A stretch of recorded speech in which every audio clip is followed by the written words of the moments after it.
Bom, pessoal, infelizmente a primeira parte da nossa aula não gravou, porque a minha internet está caindo e quando tem queda de energia, assim, no caso de internet, o Zoom não grava, ele dá erro na gravação.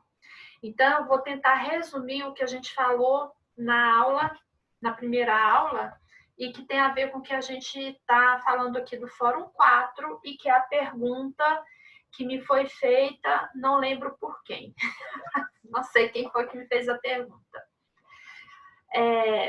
Bom, como a gente falou, o Código Penal adota o critério biopsicológico e esse critério biopsicológico ele está sendo explicado nesses textos que eu passei para vocês do Fórum 4, que é o texto A Importância da Psicanálise para o Direito e Psicopatas, como são tratados no sistema penal brasileiro.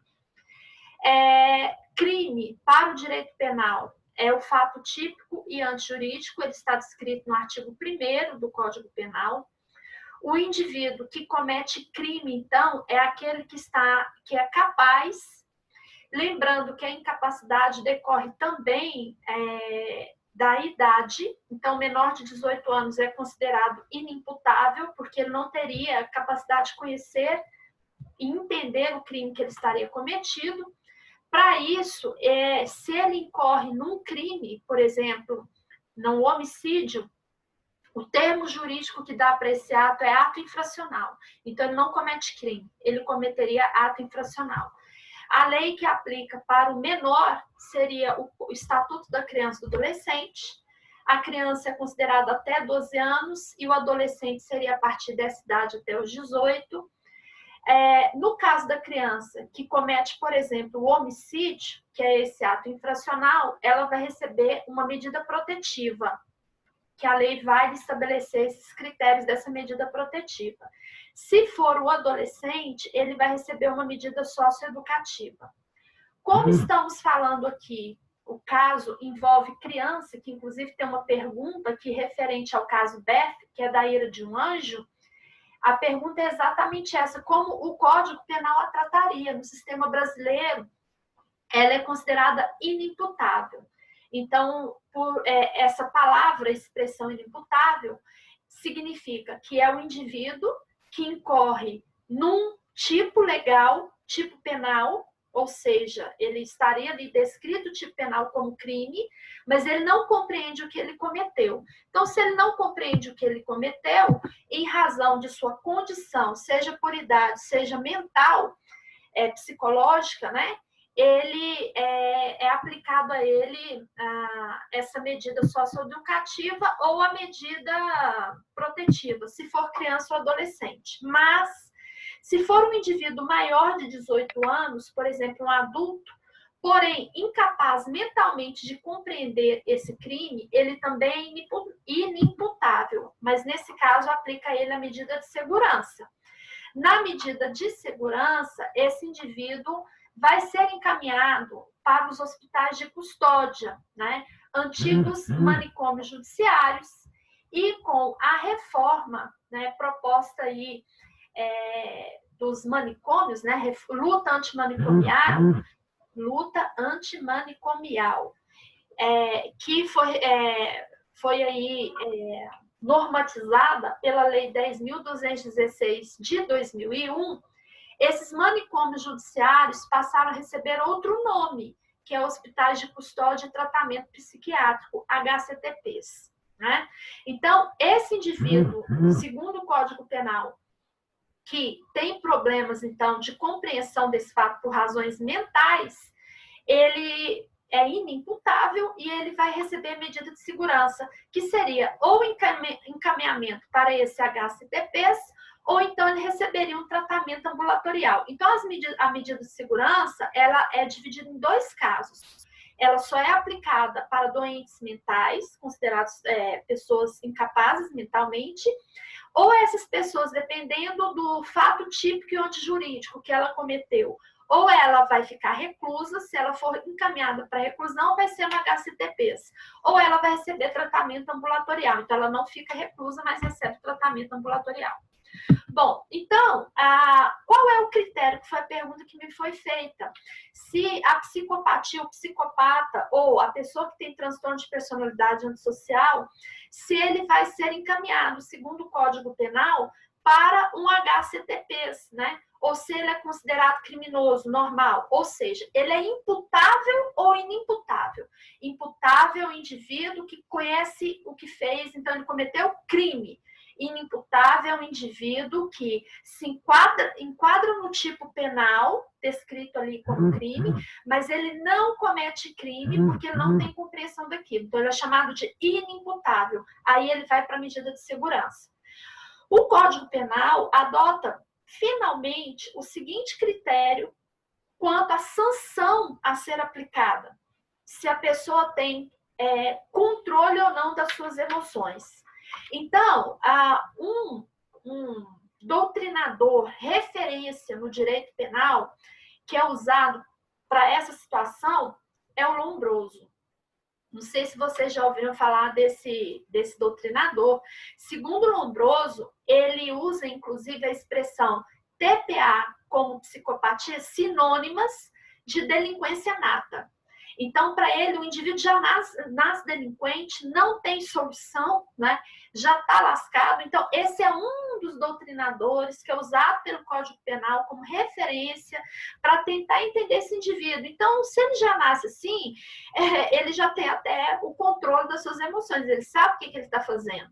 Por isso que o artigo 26 do Código Penal, que vai falar dessa inimputabilidade, ele vai tratar quem são os inimputáveis: os doentes mentais, a pessoa que não tem o desenvolvimento mental completo, ou é chamado também de retardado no Código Penal, aquele que foi submetido a uma embriaguez completa e comete esse ato infracional aí, e em razão de caso fortuito ou força maior, né? A pessoa comete, se enquadra no texto da lei, mas foi porque teve um terremoto ou alguma coisa explodiu, em razão disso ele foi obrigado a arrombar a casa do fulano para se proteger.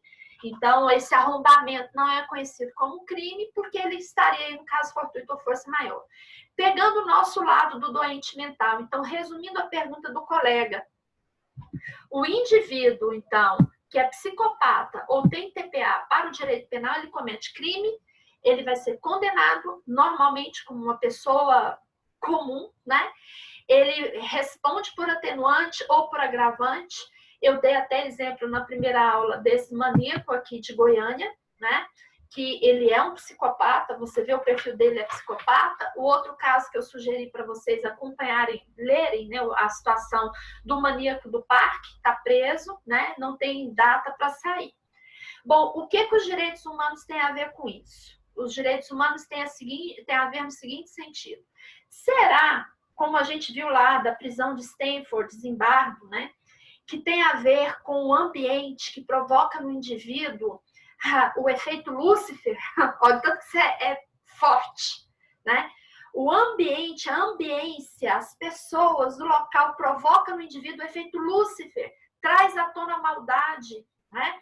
Será que dentro de uma perspectiva psicológica, o local onde esse indivíduo vai ser recluso quando ele tem um comportamento desajustado, ou seja, não é conforme as normas sociais, né?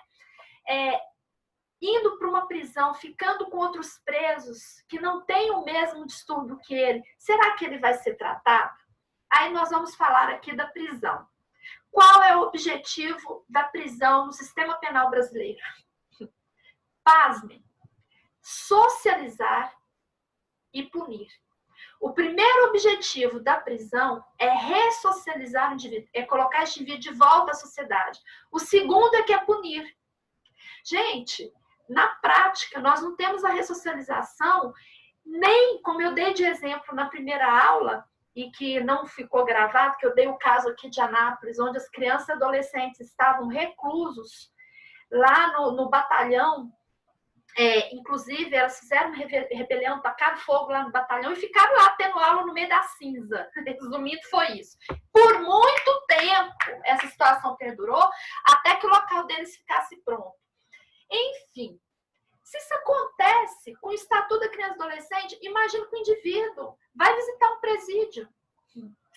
Vai lá visitar que você vai ver. Gente, o ambiente provoca o indivíduo. Isso é tão sério que o próprio Código Penal, já sabendo disso, ele tem um crime que se chama rixa. O que é rixa? Rixa só é possível quando tem várias pessoas. Aqueles crimes comuns que acontecem em estádio de futebol. O João, pai de família, um homem honesto, íntegro, averso à violência, religioso, quando bota esse João perto dos camaradas dele no estádio de futebol e dá uns nele, o cara se transforma. Ele joga lata. Tem gente que não se transforma, que foi o estudo do Milgram. O que é a questão da obediência do Milgram também? O indivíduo sozinho é uma coisa. Quando ele está no coletivo, ele é impulsionado para ser visto. Eu acho que é uma questão de respeito ou de aceitação social, que o Milgram vai falar nos resultados da sua pesquisa, mas o indivíduo, gente, se corrompe. Corrupção é uma doença e o Brasil está todo doente. Nós estamos numa epidemia de corrupção no Brasil associada à pandemia do Covid. Então, está uma maravilha, né? Enfim, o experimento de Milgram é isso. Será que aquele indivíduo, se tivesse só ele, com outro camarada do outro lado, e ele, em sã consciência, um indivíduo normal, que foram os colocados ali, pessoas boas, vamos resumir a palavra, pessoas boas, iria ficar torturando o outro à toa, sozinho, ele e ela? Não. Ele faz isso porque tem mais gente vendo e colocando para ele, faça isso, faça aquilo. Ele quer ser aceito socialmente. Isso é da natureza humana. Isso é quase um id, que Freud fala, né? Nasce com a gente essa vontade de ser aceito, né? Que é o que nos dá prazer. É um prazer inerente à condição humana. A aceitação, ser visto. Enfim, olha a situação do presídio brasileiro. Ele não socializa, não ressocializa, não tem trabalhos que são feitos ali, políticas sociais, existem políticas públicas, sim, no papel, gente, tudo é lindo. Como eu falei na primeira aula, nossa Constituição Federal é maravilhosa. Ela é a aplicação da Declaração Universal dos Direitos Humanos, mas não é efetiva, porque se fosse efetiva, a gente não está vivendo o que a gente está vivendo hoje. Resumindo, é isso. Enfim, nós temos a seguinte situação, voltando lá, a questão desses conceitos, né? Eu falei para vocês do Manual Diagnóstico Estatístico de Transtornos Mentais, DSM-4, e ele vai falar exatamente disso. Agora eu estou falando do conceito de psicopatia e de TPA à luz na área da saúde. Então, você vê que existe aí uma dissonância entre o que o profissional técnico da saúde fala e o que o profissional da área do direito entende. Como que o direito aplica isso. Só para vocês terem uma ideia, vou resumir basicamente.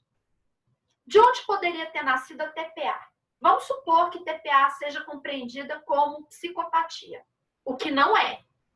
Pegando esse DSM-4, o transtorno de personalidade antissocial ele só pode ser diagnosticado depois dos 18 anos. Olha o caso que eu passei para vocês da Beth na Ira de um Anjo. Por quê? Porque segundo, vou falar da minha área, a psicanálise, o indivíduo até 18 anos, ele está em formação.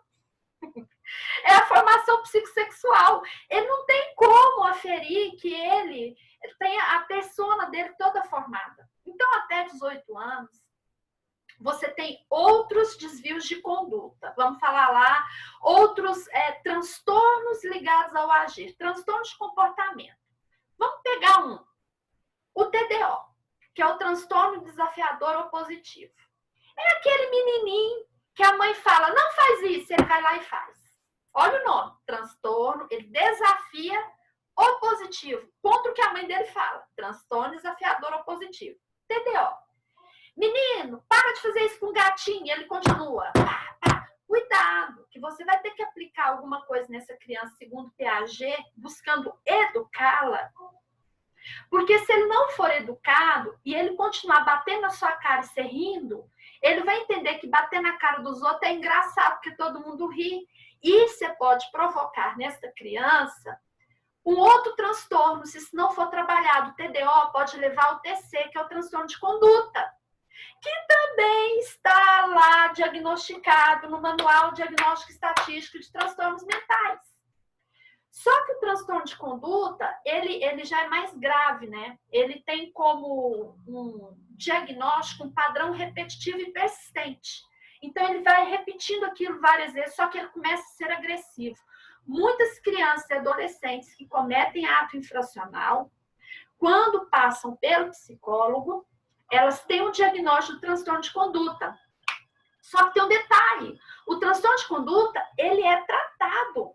Olha que interessante que é o caso de Beth, que eu passei para vocês, a Ira de um Anjo. Então, já estou aplicando isso aqui na Ira de um Anjo. O que acontece? Antes dos 10 anos, se esse indivíduo já desenvolveu, saiu do TDO, foi para o TC, que é o transtorno de conduta, ele é mais propenso a ter TPA. Ele tem mais propensão antes dos 10 anos. Por quê? Freud explica. Isso está associado à libido. A fase psicossocial de desenvolvimento dele, oral e anal. Anal, gente, tem a ver com raiva. Anal tem a ver com... é onde forma o esfíncter, onde ele vai evacuar, treino no toalete. Então, é aquele momento que ele sente prazer. Ou, quando ele reprime... Vou falar abertamente. Se ele reprime o cocô, ele vai ficar com raiva. Porque ele aprendeu que na hora que ele queria fazer cocô, ele liberaria. Ele teria prazer nisso. Mas se ele é ensinado no treino do toalete a segurar o cocô, ele pode desenvolver doenças, inclusive sintomáticas, né? Isso pode do psique levar a doenças sintomáticas do corpo mesmo. Então, veja bem, esse indivíduo até 10 anos, se ele tivesse diagnóstico de TC, ele tem mais propensão de TPA. Só que se esse diagnóstico aparecer após os 10 anos, ele tem menos propensão do TPA. E detalhe, tanto o TPA como o TC, ele tem abrangência maior em meninos do que meninas. Segundo os dados estatísticos, é de 4 por 1 a prevalência de meninos em relação a meninas. Por quê? Existe uma formulazinha para associar TPA com TC. Presta bem atenção, os casos de psicopatia que são relatados nos manuais. A maioria dos casos, ele é associado a baixa serotonina e níveis altos de testosterona. Isso é uma bomba. É uma bomba. Então, por isso que é importante o cara fazer exame. Tem que fazer exame, tem que tomar remédio. Se lá constatar, olha a serotonina do cara. Nossa, tá baixa. Olha a testosterona. Esse cara é um bomba relógio. Tá explodindo a qualquer momento. Tem como controlar isso? Tem. É tão interessante que o indivíduo que tem TPA, a TPA dele retroage por volta dos 40 anos. Mesmo que ele não tenha tomado remédio, por volta dos 40 anos, a TPA dele vai reduzindo. Por quê? Porque a serotonina, a testosterona dele, ó, vai abaixando, né? Olha como é interessante a biologia afetando a psique ou a psique a biologia, né? O aspecto biológico. Só que tem um detalhe, voltando a repetir. Então, veja bem, o TDO, se não for tratado, leva ao TC, o TC leva a TPA. E a TPA mais específica, com causa posterior, ela seria um segmento mais específico, ela pode levar à psicopatia. Então, particularmente, Priscila, não compreendo TPA como sinônimo de psicopatia. Porque, para mim, o critério, a abordagem de avaliação e o critério que é avaliado, o diagnóstico, é diferente. A TPA, o critério que eu vou observar é comportamental. A psicopatia, o critério que eu vou observar é a personalidade. A personalidade tem a ver com a forma como a pessoa, vou resumir, compreende o mundo. Ele compreende o mundo diferente de você. Ele é psicopata. Então, tem a ver com personalidade. Eu não posso falar que ele tem um problema de comportamento, não.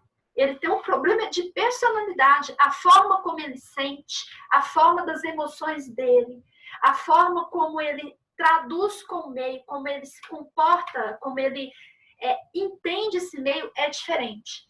Na TPA é bem comportamental. Então, os indicadores para serem analisados esses indivíduos são diferentes. Então, não é a mesma coisa. Eu, particularmente, acho que não é a mesma coisa. Mas o direito penal usa os dois como sinônimos, resolve o problema, todos os dois são imputáveis, vão responder por crime normalmente, como uma pessoa que não tem essa condição. Tem umas séries muito legais que eu vou falar de psicopatia. Uma delas é o Lúcifer. Aquela série Lúcifer é maravilhosa. Aliás, o Lúcifer tem muito a ver com o efeito Lúcifer, né? Eu vou dar um spoiler aqui rapidinho. O Lúcifer, a todo momento, ele é tratado por uma psicóloga. Ele vai para uma psicóloga.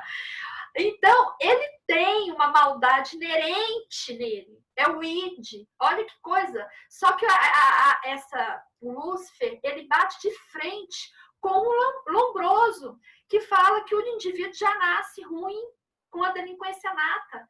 Mesmo Lúcifer, quando em um momento da psicopatia dele, ele consegue interagir emocionalmente com uma pessoa que ele se apaixona, que é a personagem lá policial, ele começa a descobrir uma coisa que ele não sentia, porque ele não compreende aquilo. E aquela frustração dele se apaixonar pela mulher, porque é diferente da compreensão dele, da persona dele, da personalidade dele. Ele fica assim, mas como que eu vou apaixonar? E o interessante, né, gente, que o psicopata, eu não posso associar crime com psicopatia, tá? Essa observação é importante. Cuidado com isso. Nem todo criminoso é psicopata. E nem todo psicopata é criminoso. Se o psicopata souber usar, porque como o psicopata tem a ver com persona, gente, os psicopatas fazem uma leitura do outro impressionante. Eles têm uma leitura do mundo, do universo, porque eles compreendem o universo de uma maneira diferente. Então, eles têm uma capacidade de convencimento impressionante. Eles são tidos como heróis. E eles levam a massa. A massa vai igual aqueles boi de presépio. Você vai chamando boi, boi, vai todo mundo atrás deles. Então, assim, eles levam a massa. É grave. Então, o psicopata, se for bem trabalhado, ele conseguir, né, diagnosticar isso cedo, lembrando que é depois dos 18 anos, o cedo é depois dos 18 anos, então o que você tem que trabalhar antes é o TDO e o TC no indivíduo, né, que foi o caso da Ira de um Anjo, que é uma menina, por sinal, né? Eles são muito inteligentes. Tem um outro que é muito legal, uma série Dexter, não sei se vocês já assistiram, que também é um policial, e o pai dele descobre isso nele, esse desvio, né, desse indivíduo, vamos chamar assim, só que explora um lado dele para um lado, e ele é trabalhado para um lado. É muito legal o Dexter, depois vocês assistem. E aí tem uns filmes clássicos que eu adoro assistir essas coisas, sabe? Porque eu acho que os filmes nos ensinam muito. Bom, enfim, resumindo, então, para mim, TPA não é sinônimo de psicopatia, mas o Código Penal usa como sinônimo, então a pessoa nos outros casos que não seriam sinônimos, não seriam condenados. Professora, sim. Agora surgiu uma dúvida. Sim. No caso, assim, é o Bruno. Tá, Bruno, fala. No caso do direito, existe uma diferenciação entre transtorno mental e transtorno de personalidade ou ele coloca como sinônimo? O direito, ele não vai fazer essa distinção. O direito não trabalha não sei se você percebeu, com um conceito técnico da coisa, que é da área da saúde. O que o direito vai fazer? Ele vai adequar esse conceito técnico da área da saúde para a prática, para a aplicação jurídica. O que eu acho terrível, porque como o juiz, por exemplo, ele não tem conhecimento da área da psicologia para poder fazer terapia no método constelação familiar. Não sei se vocês já ouviram falar disso, que é usado no método fenomenológico. E o que eu vejo na minha profissão é um monte de audiência de conciliação que envolve menor, e agora nós temos muitos casos de família pluriafetiva, não é mais pai, mãe, mas é pai, duas mães, dois pais, né? E que chega para buscar guarda de criança e que o juiz vai aplicar a constelação familiar. Gente, isso é um método seríssimo. Quem tem que fazer isso é psicólogo, pelo amor de Deus, ou psiquiatra. Não, sabe? Então, assim, todo mundo se roga no direito de ficar dando pitaco na área que não sabe. Então, para mim é o seguinte, se a área técnica fala que é... E nós estamos vivendo isso no Brasil, né, gente? Não precisa falar mais nada, né? Precisa falar mais alguma coisa? A ciência é uma área específica do saber, querido. Quem sabe é aquele cara que estudou 200 anos para falar o que ele está falando. Para isso que a gente tem livro, que tem décadas explicando o que está acontecendo. Então, se a ciência fala que doença mental é uma coisa, doença da personalidade é outra, eu tenho que usar o que a ciência me fala. Mas o direito, que tem a ver com política, adora se rogar no direito de saber mais e dar pitaco onde não é chamado. E aí nós temos resultado que a gente está vivendo. Resumindo, é isso. Então, ele não usa essa linguagem técnica da área da saúde. Então, há um conflito entre a área da saúde técnica com a área jurídica. Eu, particularmente, entendo que o indivíduo que tem esse diagnóstico de psicopatia, ele não poderia ser punido como um indivíduo normal. Porque hoje o direito entende que ele tem capacidade e controle das suas emoções. Aí eu volto à pergunta, que emoção é essa? Qual é o parâmetro de emoção que o direito está se rogando no direito de falar que ele controla ou não? Se a emoção dele é diferente da minha? Para mim, você pegar um cara desse psicopata, colocar num presídio que não ressocializa e puni-lo, isso é uma violação de direitos humanos. Para mim. Ele tinha que ser tratado num local específico. Tanto é que o que foi essa Ira do Anjo, gente? Quando eu assisti esse documentário, eu chorei. E esse documentário, toda vez que eu assisto, eu choro. Tem anos que eu acompanho, que eu assisto várias vezes documentário, né? Resumindo o documentário, a menina, aí chegou onde eu queria. Nós temos aí o conceito de sociopatia, né? Que é o psicopata que é desenvolvido pela sociedade, né? A psicopatia, gente, vamos fazer o recorte, a psicopatia como a TPA, esse é o problema, né? Que a origem das duas é a mesma. Ela pode ter sua origem genética, então ela pode ser dada. Olha o que leva o TPA, ou o que leva a psicopatia. Dependente de álcool, né? Se seus pais ou alguém é dependente de álcool, ele pode levar para você essa carga genética. Quem tem transtorno de humor, esquizofrenia, TDAH, que é o transtorno de déficit de atenção, hiperatividade, quem teve diagnóstico de TC, ele pode levar para os seus descendentes e esses descendentes desenvolver aí a psicopatia. Só que a psicopatia não é só genética, ela também é ambiental. O ambiente desenvolve psicopata e sociopata, que foi o efeito Lúcifer, que a gente está falando aqui. O experimento de Milgram, né? Um pouquinho de... Né? Ali, o cara acaba sendo um pouquinho de malzinho, né? Não consegue controlar ali, fica dando choque nos outros até morrer. Bom, o que foi a Ira do Anjo? Essa menina, ela desenvolveu aí o TC, transtorno de conduta, porque eu não posso falar que ela tinha TPA, porque TPA, o diagnóstico é só depois dos 8 anos. E ela foi tratada, salvo engano, ela tinha 7 anos, então era antes dos 10 anos de idade, que teve esse diagnóstico TC. Então a possibilidade dela desenvolver o TPA era muito grande. Depois estuda a vida dela, o que ela virou. É maravilhosa. Eu acho interessante que mesmo os pais dela sendo religiosos, eles tinham uma cabeça maravilhosa de compreender que a filha deles não estava encapetada. Eu acho isso fantástico. Porque em qualquer outro lugar, dependendo do país, ia ficar fazendo exorcismo na menina, tadinha. E eles pegaram a menina e falaram, não, você vai ser tratada. E olha que tratamento que essa menina levou, hein? Tratamento de choque. Eu acho que tudo conduziu perfeitamente, porque se fosse outro tratamento, ela não teria cura, porque ela não tinha noção de certo e errado. Ela formou o ID numa perspectiva de abuso sexual que ela sofreu desde criança do pai, Olha, gente, uma criança de 2 anos, 1 ano, sofreu abuso sexual do pai.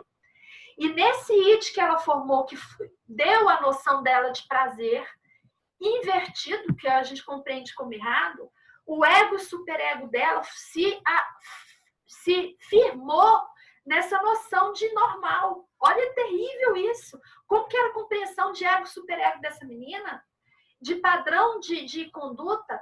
E esses pais, por amor, a adotaram. E o que ela fazia com o irmão, tadinho?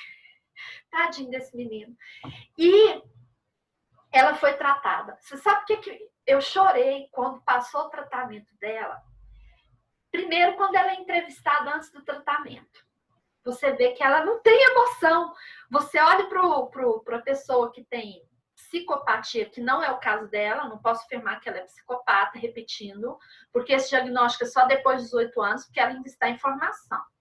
Mas quando você vê o psicopata igual o Lúcifer, ele ri na sua cara de uma coisa terrível. O que você viria que seria chocante, o interessante do Lúcifer é isso. O povo tá morto lá, ensanguentado, estripado, e ele faz piada com aquilo. Porque aquilo para ele é normal. O rosto da pessoa não altera. Então, no início da entrevista, ela fala normal. Ela vai contando o que ela fez com o passarinho, com o irmão dela, normal. Quando faz a mesma pergunta para ela, depois do tratamento, essa menina chora. Isso é humanizar o indivíduo, gente. Isso é capacidade de produzir humanização. Isso aqui é amor ao indivíduo. Vai ver o filme da Anise. Como que era o tratamento da lobotomia. Aquilo para mim era terrível. Né? É necessário eletrochoque? Em alguns casos sim. Mas o uso indiscriminado, e mesmo assim, que casos que seriam necessários? Porque nós estamos, gente, eu particularmente vou fazer uma referência aqui. Para mim, nós estamos saindo da segunda fase da Idade Média. Passamos pela primeira, que teve a crise da retração lá, fome, peste negra e tal. Estamos saindo da segunda, que agora tem outro nome das doenças, né? Peraí, gente, se eu só entregar um negócio para minha filha, já eu volto. Peraí. Esse aqui, quem vai assinar a mulher dele. Aí você fala para ele onde você vai encontrá-lo, na casa dela. Esse aqui é dele. Onde está o X da cinta? Que está a caneta. Aí os dois não estão juntos, não? Não, ele está no consulado, que é lá na casa do pai dele. E ela está lá na casa dela. Eu não sei onde é que ela está. Você vai na Rua do Fórum, do lado direito. Põe aí, a pai. Aí você já vai ver uma casa verde. Voltei. Priscila. Oi, gente, só lembrando que tem 7 minutos, mas pode falar. Não, é rapidão, é só uma observação. Voltando um pouquinho atrás. Antes você tinha dito TDO, não foi? E a gente usa muito a palavra TOD, que é a mesma coisa. A mesma coisa. A Uhum. mesma coisa. TOD, TDO, que é o transtorno desafiador opositivo, o transtorno opositivo desafiador. Isso. Era só porque vai que alguém não sabia também. Não, é mesmo. Era só para deixar claro. Só isso. Tá, então, só terminando o fórum aqui, o outro que eu achei interessante trabalhar com vocês, que é o curioso caso de Phineas Cage, ele vai casar bem com o próximo fórum, que é da Anise, Coração da Loucura. Esse caso de Phineas Cage, ele já vai trazer a questão fisiológica dele, né? Tem a ver com aspectos da neurociências, né? A partir desse caso de Phineas Cage é que foi possível estudar pela neurociências o que acontecia com o lobo frontal do indivíduo quando ele levava uma porrada. Resumindo, Phineas Cage, por volta dos seus 25 anos, ele trabalhava numa estrada de ferro e na hora dele explodir as coisas ali para botar o ferro atravessou do rosto dele e saiu pelo crânio. E ele saiu normal. Ele foi para o hospital, conversava, tinha consciência do que ele estava fazendo. E ele só sentiu muita tontura, ficou cego de um olho, o outro olho funcionou. O mais incrível é que, então, biologicamente, ele não apresentou nenhuma sequela no corpo, né? A não ser a cegueira que ele teve de um dos olhos. Não tinha dores, né? E aí eles optaram em não tirar o ferro, porque eles entenderam que o ferro estancou o sangue, se tirasse aquilo ali, ele poderia morrer, né? Só que a mudança desse cara na personalidade, ele que era um cara passivo, um amigo, cordial, ele se transformou, repetindo, no capeta. O efeito Lúcifer no cara.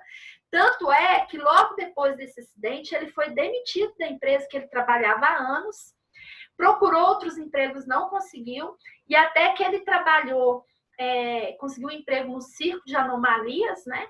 E morreu aos 38 anos com ataques epilépticos. E durante esse período, ele foi sendo estudado, né? E aí foi desenvolvido diagnósticos mais precisos, exames que naquela época não tinha, foi desenvolvidos por causa dele, né? E aí descobriram que a mudança do comportamento, né, tem a ver com as lesões da região frontal do cérebro. Por isso que foi desenvolvida a lobotomia, que tem a ver com o lobo frontal, né? Então, a partir do estudo de Phineas Cage, nós temos aí essa neurociência se desenvolvendo, e com esse diagnóstico dele, aí ele começou a estudar vários outros casos de psicopatia ou de TPA, associando, percebendo que havia, pelos exames que foram desenvolvidos, uma ligação do comportamento do indivíduo com as lesões nesse lobo frontal. E a partir de então é que vem aí o caso de Nise, né, o coração da loucura, o que os médicos afirmavam que era o tratamento único e ideal. E o que eu estava falando da Idade Média, que nós estamos saindo da Segunda Idade Média, o que eu quero produzir reflexão em vocês é o seguinte: será que hoje os estudos que tem na área da psicologia são os corretos? Nós já estamos falando aí em humanização. Vários estudos já estão sendo questionados há alguns anos atrás, que eram desenvolvidos na área da psicologia. Então, muita coisa já é questionada. Fala assim, nossa, mas isso é desumano? Nossa, mas isso não pode. Olha, gente, eu particularmente acho o seguinte: tudo é bom. Depende de como você vai usar. Em que área que você vai usar e quando é necessário usar. A questão é quando o indivíduo não tem limite dessa bondade, é melhor não usar. Na dúvida, não faça. Que é a questão da lobotomia, do eletrochoque. Quem é que está usando? Quem está controlando? Aí eu volto para os hospitais hoje de custódia. Quem é o profissional que está lá dentro? Que tipo de terapia que ele está desenvolvendo? Uma coisa é a formação humanista de um indivíduo.